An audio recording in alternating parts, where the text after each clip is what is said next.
Good morning, afternoon, evening, night, wherever the fuck it is where you are.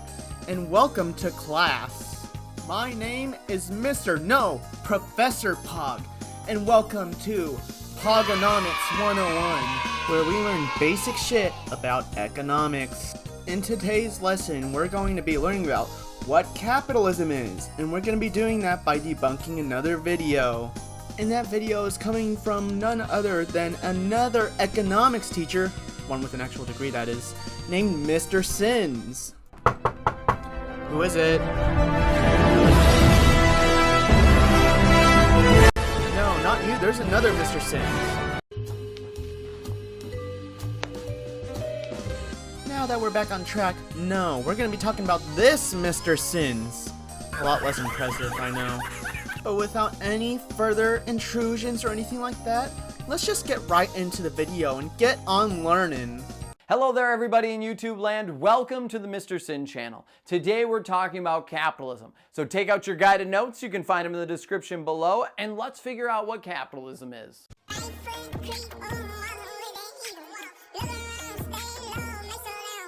Throughout our class, we're going to go into a bunch of different economic systems and different types of economies. I have videos on all of them, so make sure to check those out. And if you want me to cover those, then make sure to like and subscribe. Capitalism, though, is when we have the government that goes hands off and they will let the private businesses and consumers make all the economic decisions. Holy fuck. Mr. Sins, I wish you were right. I really do. So there's a couple things wrong here, okay? For one, the definition that he flashes up on the screen is not the definition of capitalism. Your brain is tiny. You have no life experience whatsoever. That's more the definition of socialism. This is basically just another way of saying workers owning the means of production. The second point is, while he is correct to say that private businesses make economic decisions, again, citizens don't play a role. And to be clear, the actual definition of capitalism is an economic system in which a country's trade and industries are controlled by private owners for profit. That is not the same as consumers make decisions. Private owners are referring to the class which owns businesses and profit off the work of the general population. This includes CEOs, business owners, those kinds of people. The government will not be involved. True capitalism, the government has zero economic influence. They are going to remove themselves from the economy. And this actually is laissez-faire. Yeah, true capitalism is indeed called laissez-faire by some people. This is also known as anarcho-capitalism, which most people agree is a complete joke, and it's practically a form of fascism except private corporate entities would take the place of the government. However, to act like this is only exclusive to capitalism is also silly, and I would expect an economics teacher to know that there is such thing as laissez-faire socialism, like free market anarchism, some forms of market socialism, etc., considering laissez-faire in French means allow to do, with the entire point of ideologies like anarchism being to let things be. Fuck the government, you know what I'm saying? This is a term that was coined by Adam Smith, one of the founders of capitalism.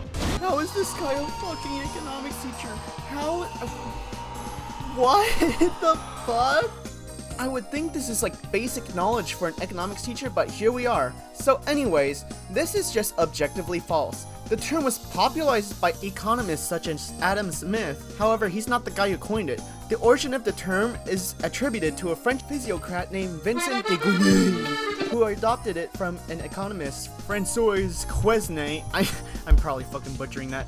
It is saying just government hands off. Let the economy do what it needs to do. Supply and demand will dictate what should happen.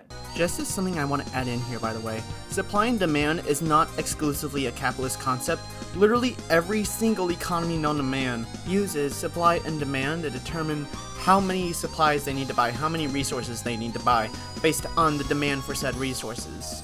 And that will fix everything. You won't need a government to decide what to do. You won't need a central authority to try and regulate things, because supply and demand and what the people and businesses want will work itself out. Theoretically then, if someone were to do something horrible, let's say a business wanted to stop selling to people of a certain race, well, supply and demand then, society eventually would reject them and someone else would open a competing business and put them out of business. I'm sorry, did this guy really just call boycotting and protesting supply and demand? Can you kindly find a wall to slam your face into until your brain rearranges itself into a more, like, cogitative state? Are you fucking kidding me? Supply and demand is not when you put a business out of business for being racist, okay? The laws of supply and demand are a form of price determination in a market economy. To demonstrate what this would look like in real life, let's take an actual example of supply and demand to see how that would work. Let's say there's a new Disney movie coming out and everybody wants to go see it. Everybody wants to see the next latest Disney movie, whether it be Marvel or whatever the fuck else, right? Let's say there's like 100 million people that want to see the next Disney movie. That would mean there is a high demand for it, which means prices would go up. And as supply decreases because more people want to see it, the price will continue to go up because there's both a low supply and a high demand. And conversely, if the demand goes down because everybody turns into some anti-gay smelly neckbeard for whatever reason, then demand would decrease and supply increases, which means prices would lower. That is basically how supply and demand works. As demand raises and supply gets lower, prices increase. And as supply raises and demand decreases, prices will lower. Something to keep in mind with this is a big flaw with the market economy, which is called artificial demand, where companies will purposefully decrease the supply in order to increase an artificial demand in order to raise prices. There's quite a few examples of this, and I'll actually leave a couple of links in the description below for you to go see what it's like yourself. And so, class, as you can see, this guy has no fucking idea what supply and demand is, or he came up with the worst fucking example possible for this concept for God knows why. And that way they would fail. And so in the long run, it would even handle theoretically social issues. Theoretically being the key word here, because as you can see based on this culture war nonsense that we have going on in this country, no it fucking doesn't. Now, capitalism, again, government hands off, and supply and demand is key here. That depends on which kind of capitalism you're talking about. Like if you want like an Ancapistan situation, you're an anarcho-capitalist, then yeah, you have a point. But if you're talking about like state capitalism, welfare capitalism, corporate capitalism, then no, that's not exactly the case. Because at the end of the day, all capitalism is private owners controlling the means of production. It doesn't talk anything about like government regulations or anything. No government regulations is like anarcho-capitalism stuff. You can absolutely have government regulations in a system where private owners control the means of production. The lack of government regulations is not a requirement for it to be capitalist at all, like this guy seems to be implying for some reason. I've said that already a bunch, so hopefully you are remembering that, because that is going to be key. Now, one of the issues with capitalism is there is a lot of losers in it. There's also some winners. I have absolutely zero objections with what he is saying here. Capitalism has way too many losers and just barely any winners. Capitalism is an extremely broken system which benefits people who are born into wealth and fucks over anybody who is born into poverty. And then if you're born into the middle class, capitalism goes between fuck you and we'll give you a little bit when the economy's doing good, but it's mostly fuck you because as we can see, the middle class is shrinking, people are getting poor over time even though there's a little bit of less poverty compared to a few years ago. But despite the small decrease in poverty rates, overall people are getting fucked over super badly because capitalism sucks ass. Some people, though, throughout history have said capitalism is too harsh, that there's not enough winners and there's too many losers. True! If you're going to remember any buzzwords for capitalism, remember winners and losers. Capitalism is defined by this. There will be wealthy people, there'll be the normal middle class, there'll be the poor, there'll be the urban underclass. We'll have all of this division, but some people will win and some people will fail. Once again, no objection here. With capitalism, the individual is in control of their own future. I'm sorry, I have to leave the room for 1 second.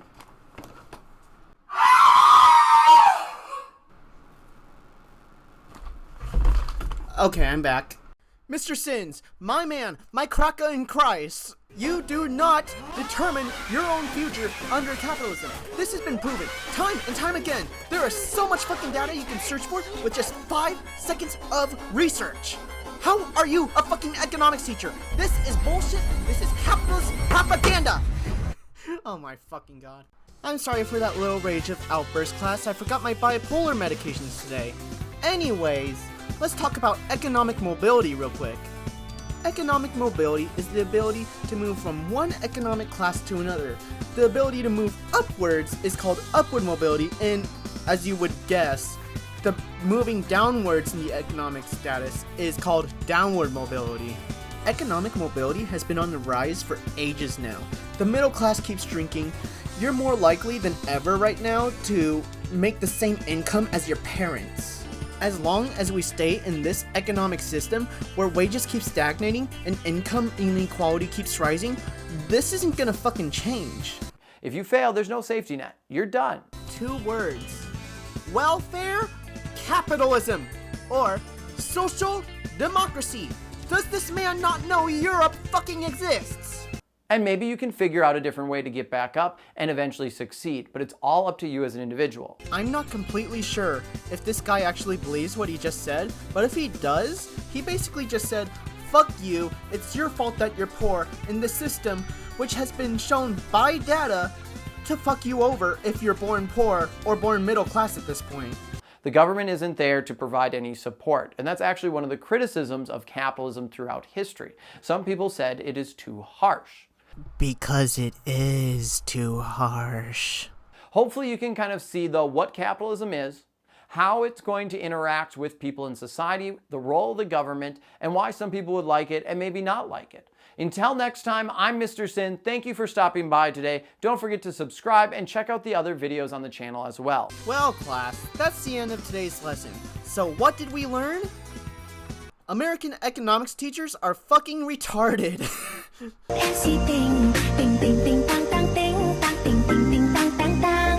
Giây phút em gặp anh là em biết em si tình tình tình tình toan toan tính toan tình mình tình tan tan tan